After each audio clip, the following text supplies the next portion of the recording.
ನಮಸ್ಕಾರ. ವಿಜಯಶ್ರೀ ಸ್ಟೋರಿ ಚಾನೆಲ್ಗೆ ಸ್ವಾಗತ. ಇಂದಿನ ಕತೆ ವಿಕ್ರಮ ಬೇತಾಳನ ಕತೆ, ಜಯ ವಿಜಯನ ಕತೆ.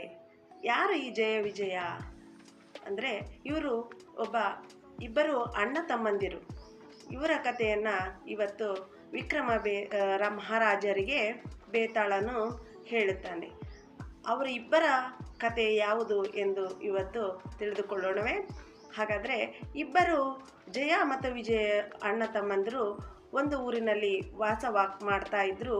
ಬಹಳಷ್ಟು ಅನ್ಯೋನ್ಯವಾಗಿರುವಂಥ ಅಣ್ಣ ತಮ್ಮಂದಿರು ಆಗಿದ್ದರು. ಅವರು ಒಬ್ಬರನ್ನೊಬ್ಬರು ಬಿಟ್ಟು ಇರ್ತಾ ಇರಲಿಲ್ಲ. ಅಂಥ ಒಂದು ಅಣ್ಣ ತಮ್ಮಂದಿರು ಜಯ ವಿಜಯ ಆಗಿದ್ದರು. ಅದರಲ್ಲಿ ಜಯನು ದೊಡ್ಡವನು, ವಿಜಯನು ಸಣ್ಣವನು ಆಗಿರ್ತಾರೆ. ಹೀಗೆ ಒಂದು ದಿನ ಉದ್ಯಾನವನಕ್ಕೆ ಹೋಗುತ್ತಾರೆ. ಉದ್ಯಾನವನದಲ್ಲಿ ಬಹಳಷ್ಟು ಸುಂದರವಾದಂಥ ಉದ್ಯಾನವನ ಇರುತ್ತೆ. ಆ ಒಂದು ಸುಂದರವಾದ ಉದ್ಯಾನವನದಲ್ಲಿ ಸುಂದರವಾದ ಹೂಗಳು ಕಾಣಿಸುತ್ತವೆ. ಹಾಗೆ ಹೂಗಳ ಜೊತೆಗೆ ಬಣ್ಣ ಬಣ್ಣದ ಚಿಟ್ಟೆಗಳು, ಬಣ್ಣ ಬಣ್ಣದ ಹೂಗಳನ್ನು ನೋಡಿ ಉದ್ಯಾನವನದಲ್ಲಿ ಒಂದು ಖುಷಿಯಿಂದ, ಸಂತೋಷದಿಂದ ಉದ್ಯಾನವನವನ್ನು ಇಬ್ಬರು ಅಣ್ಣ ತಮ್ಮಂದಿರು ನೋಡುತ್ತಾ ಇರುತ್ತಾರೆ. ನೋಡುತ್ತಾ ಇರುವಂಥ ಸಂದರ್ಭದಲ್ಲಿ ಬಣ್ಣ ಬಣ್ಣದ ಹೂಗಳು, ಬಣ್ಣ ಬಣ್ಣದ ಚಿಟ್ಟೆಗಳ ಮಧ್ಯೆ ಒಂದು ಸುಂದರವಾದ ಯುವತಿ ಆ ಇಬ್ಬರ ಅಣ್ಣ ತಮ್ಮಂದಿರ ಕಣ್ಣಿಗೆ ಕಾಣಿಸುತ್ತಾಳೆ. ಆ ಒಂದು ಇಬ್ಬರ ಅಣ್ಣ ತಮ್ಮಂದಿರ ಕಣ್ಣಿಗೆ ಕಾಣಿಸಿದಾಗ ಆ ಇಬ್ಬರ ಅಣ್ಣ ತಮ್ಮಂದಿರ ಮನಸ್ಸು ಆ ಯುವತಿಯ ಕಡೆಗೆ ಸೆಳೆಯುತ್ತದೆ. ಆ ಯುವತಿಯನ್ನೇ ನೋಡುತ್ತಾ ಕುಳಿತುಕೊಳ್ಳುತ್ತಾರೆ ಇಬ್ಬರು ಅಣ್ಣ ತಮ್ಮಂದಿರು. ಆ ಯುವತಿಯನ್ನೇ ನೋಡುತ್ತಾ ಇವಳು ದೇವಲೋಕದಿಂದ ಬಂದಂಥ ಅಪ್ಸರೆಯಾಗಿದ್ದಾಳೆ ಎಂದು ಮನಸ್ಸಿನಲ್ಲಿ ಹೇಳಿಕೊಳ್ಳುತ್ತಾ ಇರ್ತಾರೆ.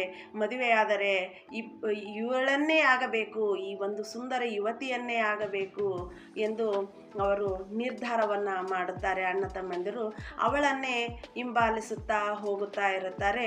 ಹೀಗೆ ಹೋಗುತ್ತಾ ಇರುವಾಗ ಆ ಯುವತಿಯ ಮನೆ ಆ ಒಂದು ಉದ್ಯಾನವನದ ಹತ್ತಿರದಲ್ಲೇ ಇರುತ್ತೆ. ಆ ಮನೆಯೊಳಗೆ ಆ ಯುವತಿ ಹೋಗುತ್ತಾಳೆ.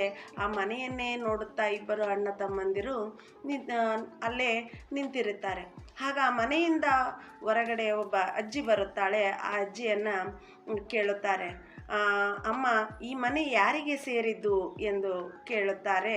ಆಗ ಇವಾಗ ತಾನೇ ಹೋದ್ಲಲ್ಲ ಆ ಯುವತಿಗೆ ಸೇರಿದಂಥ ಮನೆ. ಆ ಯುವತಿಯನ್ನು ನೋಡಬೇಕಾದ್ರೆ ಮತ್ತೆ ನಾಳೆ ಇದೇ ಸಮಯಕ್ಕೆ ಅದೇ ಒಂದು ಉದ್ಯಾನವನದಲ್ಲೇ ನೋಡಬೇಕು ಎಂದು ಅಜ್ಜಿ ಹೇಳಿ ಹೊರಟು ಹೋಗುತ್ತಾಳೆ. ಇಬ್ಬರು ಅವಳ ನೆನಪಿನಲ್ಲಿ, ಅವಳನ್ನೇ ಮನಸ್ಸಿನಲ್ಲಿ ಸೌಂದರ್ಯವನ್ನು ಮೆಲುಕು ಹಾಕುತ್ತಾ ಮನೆಗೆ ಹೋಗುತ್ತಾರೆ. ಮರುದಿನ ಬೆಳಿಗ್ಗೆ ಜಯನು ಆ ವಿಜಯನನ್ನು ಬಿಟ್ಟು ಉದ್ಯಾನವನಕ್ಕೆ ಒಬ್ಬನೇ ಬರುತ್ತಾನೆ.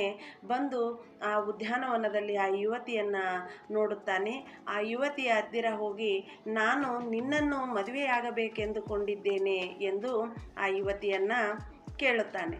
ಆಗ ಆ ಯುವತಿಯು, ನನ್ನನ್ನು ಮದುವೆಯಾಗಬೇಕೆ, ಏಕೆ ನನ್ನನ್ನೇ ಮದುವೆಯಾಗಬೇಕೆಂದುಕೊಂಡಿದ್ದೀಯಾ ಎಂದು ಕೇಳಿದಾಗ ಜಯನು ಹೇಳುತ್ತಾನೆ, ನಾನು ನಿನಗೆ ಮನಸೋತಿದ್ದೇನೆ, ನಿನ್ನ ಸೌಂದರ್ಯಕ್ಕೆ ಮನಸೋತಿದ್ದೇನೆ, ಹಾಗಾಗಿ ನಿನ್ನನ್ನು ಮದುವೆಯಾಗಬೇಕೆಂದುಕೊಂಡಿದ್ದೇನೆ ಎಂದು ಜಯನು ಆ ಯುವತಿಗೆ ಹೇಳುತ್ತಾನೆ.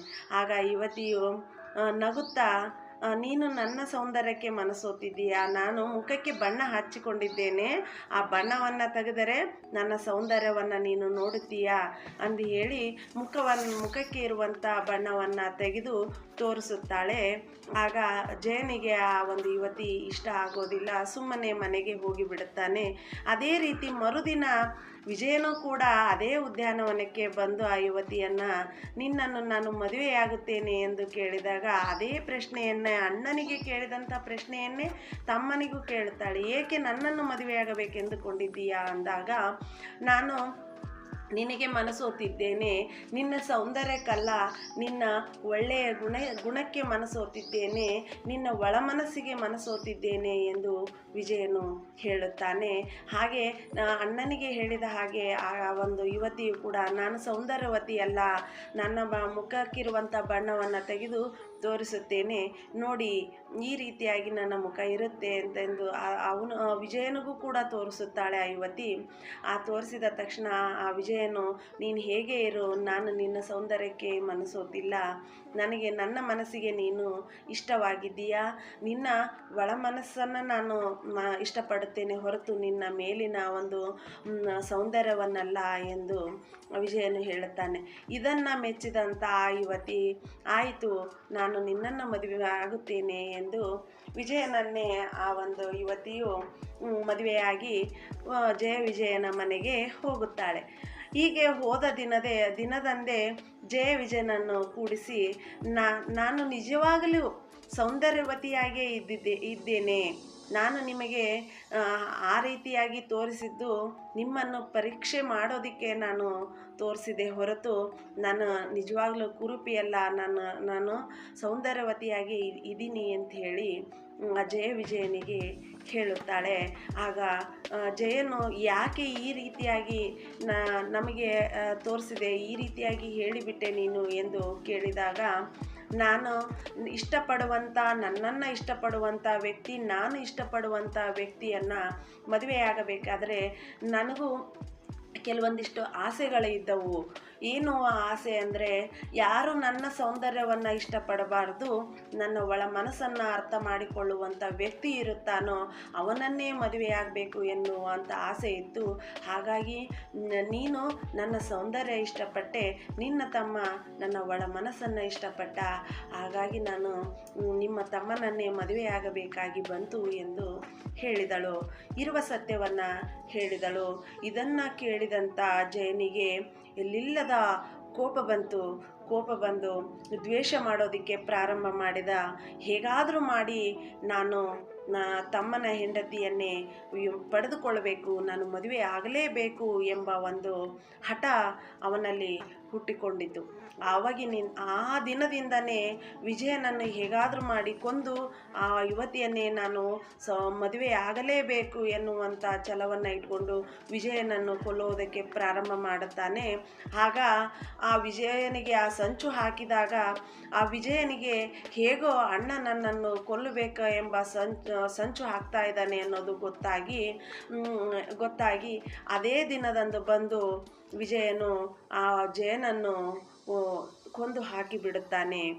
ಇದನ್ನು ಕೇಳಿದಂಥ ಊರಿನ ಜನರು ನಂಬಲಾಗದಂಥ ಸ್ಥಿತಿಯಲ್ಲಿ ಇದ್ದರು.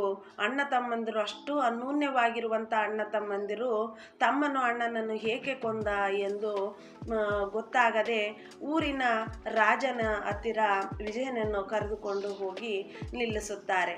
ಆಗ ಇದಿಷ್ಟು ಕಥೆಯನ್ನು ವಿಕ್ರಮ ಮಹಾರಾಜರಿಗೆ ಬೇತಾಳನು ಹೇಳುತ್ತಾನೆ.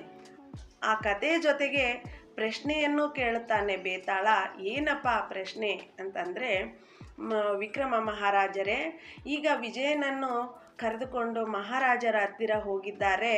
ಮಹಾರಾಜರು ಯಾವ ತೀರ್ಪನ್ನು ಕೊಡುತ್ತಾರೆ ವಿಜಯನಿಗೆ? ಅಪರಾಧಿ ಎನ್ನುವಂಥ ತೀರ್ಪನ್ನು ಕೊಡುತ್ತಾರೋ, ಅವನಿಗೆ ಶಿಕ್ಷೆಯನ್ನು ನೀಡುತ್ತಾರೋ, ಅಥವಾ ನಿರಪರಾಧಿ ಎಂದು ಬಿಟ್ಟು ಬಿಡುತ್ತಾರೋ? ನೀನೇ ಇದಕ್ಕೆ ಉತ್ತರ ಹೇಳು ವಿಕ್ರಮ ಮಹಾರಾಜ ಎಂದು ಬೇತಾಳ ವಿಕ್ರಮ ಮಹಾರಾಜನಿಗೆ ಕೇಳುತ್ತಾರೆ. ಆಗ ವಿಕ್ರಮ ಮಹಾರಾಜನು ಏನು ದೋಚದೆ ಮತ್ತೆ ಬಾಯಿ ಬಿಟ್ಟು, ಬೇತಾಳನೇ, ನೀನು ಹೇಳಿರುವಂಥ ಈ ಕಥೆಯಲ್ಲಿ ಜಯನದು ತಪ್ಪು. ಯಾಕಂದರೆ ಜಯನು ಆಕೆಯ ಒಂದು ಸೌಂದರ್ಯಕ್ಕೆ ಮೆಚ್ಚಿದ್ದ, ಆದರೆ ಆಕೆಯ ಗುಣಕ್ಕೆ ಅಲ್ಲ. ಹಾಗಾಗಿ ಜಯನದೇ ತಪ್ಪು. ಹಾಗೆ ಅವನ ತಮ್ಮನ ಹೆಂಡತಿಯ ಮೇಲೆ ಕಣ್ಣು ಹಾಕಿದ್ದಕ್ಕೆ ಅದು ಮಹಾ ಅಪರಾಧ. ಇದು ಮಾನವೀಯತೆ ದೃಷ್ಟಿಯಿಂದ ವಿಜಯನು ಮಾಡಿರುವಂಥ ಒಂದು ಕೆಲಸ ಸರಿಯಾಗಿದೆ. ಹಾಗಾಗಿ ಮಹಾರಾಜರು ಮಾನವೀಯತೆ ದೃಷ್ಟಿಯಿಂದ ವಿಜಯನನ್ನು ಬಿಡುಗಡೆ ಮಾಡಿ ಕಳಿಸುತ್ತಾರೆ ಎಂದು ವಿಕ್ರಮ ಮಹಾರಾಜರು ಬೇತಾಳನಿಗೆ ಉತ್ತರ ಕೊಡುತ್ತಾರೆ. ಆಗ ಬೇತಾಳನು ಗೊಳ್ಳೆಂದು ನಕ್ಕು, ಮತ್ತೆ ನೀನು ಮಾತಾಡಿಬಿಟ್ಟೆ ಮಹಾರಾಜ, ನಾನು ನಿನ್ನ ಜೊತೆ ಬರೋದಿಲ್ಲ. ಮತ್ತೆ ನಾನು ಏನು ಮಾಡುತ್ತೇನೆ, ಮುತ್ತುಗದ ಮರಕ್ಕೆ ನೇತು ಹಾಕಿಕೊಳ್ಳುತ್ತೇನೆ ಎಂದು ಮತ್ತೆ ಬೇತಾಳ ಏನು ಮಾಡ್ತಾನೆ, ವಿಕ್ರಮ ಮಹಾರಾಜನ ಬೆನ್ನಿಗೆ ಇದ್ದಂಥ ಬೇತಾಳ ಪುರ್ರಂತ ಹಾರಿ ಹೋಗಿ ಮುತ್ತುಗದ ಮರಕ್ಕೆ ನೇತು ಹಾಕಿಕೊಳ್ಳುತ್ತಾನೆ. ಇದೇ ರೀತಿ ಇನ್ನೊಂದು ವಿಕ್ರಮ ಬೇತಾಳನ ಕಥೆಯನ್ನು ಕೇಳಬೇಕೆ? ಹಾಗಾದರೆ ವಿಜಯಶ್ರೀ ಸ್ಟೋರಿ ಚಾನಲನ್ನು ಲೈಕ್ ಮಾಡಿ, ಶೇರ್ ಮಾಡಿ, ಸಬ್ಸ್ಕ್ರೈಬ್ ಮಾಡಿ. ಧನ್ಯವಾದಗಳು.